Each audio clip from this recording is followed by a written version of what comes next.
चल दिए सब दामन को छुड़ाते हुए, अपनी अपनी अना हमसे बचाते हुए।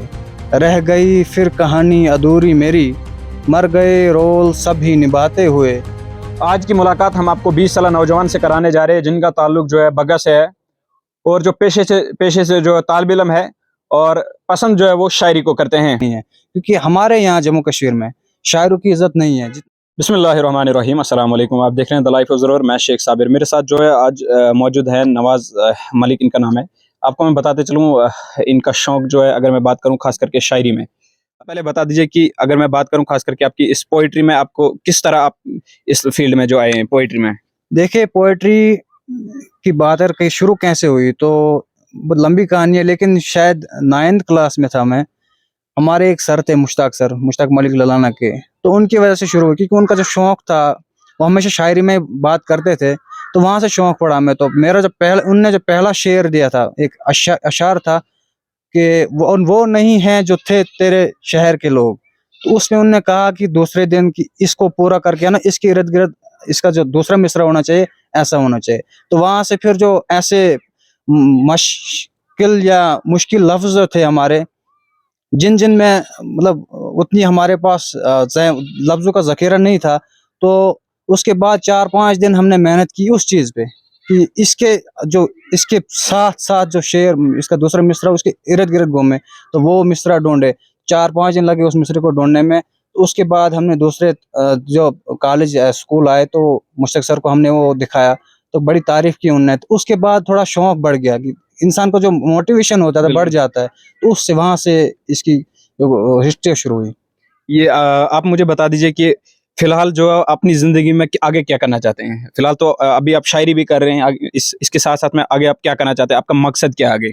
जी, शायरी तो पेशा नहीं है क्योंकि शायरी से आपको पैसे नहीं मिल सकते। इज़्ज़त शायरी में इज़्ज़त है, पैसा नहीं है। क्योंकि हमारे यहाँ जम्मू कश्मीर में शायरों की इज़्ज़त नहीं है। जितना मैंने देखा है, हमारे एक शायर हैं, बहुत अच्छे शायर हैं, शेख अल्ताफ़, मेरे अच्छे दोस्त हैं। बिल्कुल। वो बड़े अच्छे शायर हैं। वो मुझे कह रहे थे कि मैंने देखा हमारे जम्मू कश्मीर में शायरों की इज़्ज़त ही नहीं है, कि जब वो बाहर मुशायरों में गए तो उन्होंने देखा कि किस तरह लोग शायरों की इज़्ज़त करते हैं। इज़्ज़त से बड़ी कोई चीज़ नहीं है। पैसा तो अलग, पैसा एक अलग कारोबार है उसका, लेकिन शायरी में इज़्ज़त है। तो शायरी को साथ लेते-लेते मैं चाहूँगा कि मैं समाज की सेवा करूँ और सोशल एक्टिविस्ट के तौर पर जो भी मुद्दे होंगे उनको आगे लेके चलूँ। आपने कहा जिस तरह सामाजिक कारकुन, आपको क्या लग रहा है सोसाइटी में किस चीज़ की जो है सबसे ज़्यादा अभी आपको क्या लग रहा है सबसे ज़्यादा क्या ज़रूरत है सोसाइटी में? सबसे पहले तो इंफ्रास्ट्रक्चर नहीं है हमारे पास। जैसे स्कूल इंस्टीट्यूशंस देखिए आप, हमारे जो डिग्री कॉलेज है अच्छा चल रहा है अभी, लेकिन शायद टाइम लगे कि और बेहतर हो। हमारे हायर सेकेंडरी जो बगल की हायर सेकेंडरी है उसके लिए अभी बिल्डिंग नहीं है, और गर्ल्स के लिए इतनी फैसिलिटीज़ अवेलेबल नहीं है यहाँ पे, और बड़ा मुश्किल होता है एक आम इंसान को इस दौर से गुजरना कि जिस तरह से बच्चे आते हैं, पीछे काफी दूर से बच्चे आते हैं स्कूल में पढ़ने के लिए। जैसे आप गुलाबगढ़ से रखे, गुलाबगढ़ से बग्गा पूछते हैं लड़के, तो जो ट्रांसपोर्टेशन सिस्टम है वो भी बेहतर नहीं है, वो बेहतर हो सकता है। हमारी जो कोशिशें होंगी तो वो यही यही रहेंगी कि हम इसके लिए आगे और ज्यादा मेहनत करें और आवाज को आगे लेके चलें। यहाँ की तालीम की जो बुनियाद है, यानी एजुकेशन की जो बुनियाद है, वो किस तरह आपको दिख रही है? उसकी जो है अगर हम बात करें वो किस तरह मजबूत आपको लग रही है? एजुकेशन की बात करें, हमारे पास बड़े ब्रिलियंट टीचर हैं। मैं अगर अपना बताऊं, बड़े ब्रिलियंट टीचर, लेकिन हमारे पास जो मेन मुद्दा है वो ये है कि हमें जिस सब्जेक्ट का टीचर चाहिए वो हमें अवेलेबल नहीं होता है। जैसे आप फर्ज करो आप 10th में हो, आपको अगर मैथ की ज़रूरत है तो मैथ के टीचर आपको मिलेंगे नहीं यहाँ पे, क्योंकि यहाँ पे इंग्लिश वाला आपको मैथ पढ़ाएगा। वो अपनी तरफ से वो पूरी मेहनत करते हैं, कोशिश करते हैं कि हमें अच्छी नॉलेज दें, लेकिन फिर भी कहीं ना कहीं मैथ के वाले, इंग्लिश वाले वो मैथ नहीं पढ़ा सकते हैं, साइंस वाले उर्दू नहीं पढ़ा सकते, उर्दू वाले हिस्ट्री नहीं पढ़ा सकते हैं। ये मेन मसला है स्टाफ का, और इसमें पेरेंट्स का बड़ा रोल होता है। हमारे जो समाज के लोग हैं वो थोड़ा इसमें ज़्यादा कोशिश नहीं करते हैं कि बच्चों के बारे में, स्टाफ के बारे में ज़्यादा इसके बारे में आवाज़ उठाए। अगर वो इसमें जदोजहद करे शायद ये और बेहतर हो सकता है, अच्छे टीचर्स और आ सकते हैं, वेल क्वालिफाइड। हमारे पास यहाँ के जो समाज की सोसाइटी के टीचर्स हैं वेल और ब्रिलियंट है। बता दीजिए कि जिस तरह आपने कहा कि शायरी में जो आपको किस तरह से जो शौक है, आपने अपने एक उस्ताद का नाम लिया आप मुझे बता दीजिए कुछ ऐसे अशार बता दीजिए जो आपने खुद से जो तैयार किए हैं। कि शायरी तो सिखाई नहीं जाती, शायरी हो जाती है। तो जहाँ तक मेरी यानी जिंदगी के वो हालात भी इंसान पे आते हैं, वहां से भी इंसान बहुत कुछ सीखता है।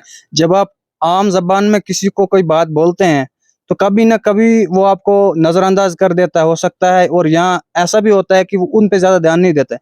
जब वो आप उसको एक आर्ट में लाते हैं, उस बात को आर्ट के हिसाब से बोलते हैं, तो वहां पे कहीं ना कहीं फर्क पड़ता है लोगों के अंदर, और वो कहीं ना कहीं सोचने लगते हैं इस बारे में। तो शायरी कुछ नहीं है, बस एक एहसासात हैं जो हम बयान करते हैं, लेकिन थोड़े एक आर्ट के हिसाब से। अशार सुनाइए हमारे देखने वाले देखिए, साथियों को। अशार एक गजल है मेरी।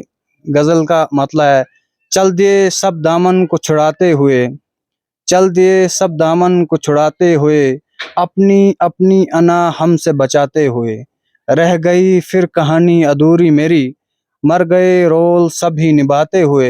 है ये मुमकिन कि एक दिन पशेमान हो, है ये मुमकिन कि एक दिन पशेमान हो, जिस्म की खोज में बोली लगाते हुए। चलिए जी नाज़रीन, बहुत बहुत शुक्रिया आपका, अपना जो वक्त दिया आपने। आपको मैं बताते चलूं कि करीबन इनकी उम्र जो है 22 साल है, 22-23 साल जो है इनकी उम्र है। फिलहाल जो इन्होंने अपने अशार सुनाए हमें, मैं उम्मीद करता हूं कि आपको जो ये बखूबी जो पसंद आए होंगे। हमारे समाज में जो इस तरह ऐसे ऐसे नौजवानों की जो बहुत ज़रूरत है, क्योंकि इनका एक माइंड सेट है, इन्होंने ये तय कर लिया अपनी ज़िंदगी में कि आगे इन्होंने जो यानी समाजी कारकुन के हिसाब से इन्होंने आगे जो है अपना रास्ता इख्तियार किया है, यानी आगे जो है अपने समाज की जो वो खिदमत करना चाहते हैं। बहरहाल आज के इस एपिसोड में इतना ही, दीजिए अपने मेज़बान को इजाज़त। अल्लाह हाफ़िज़।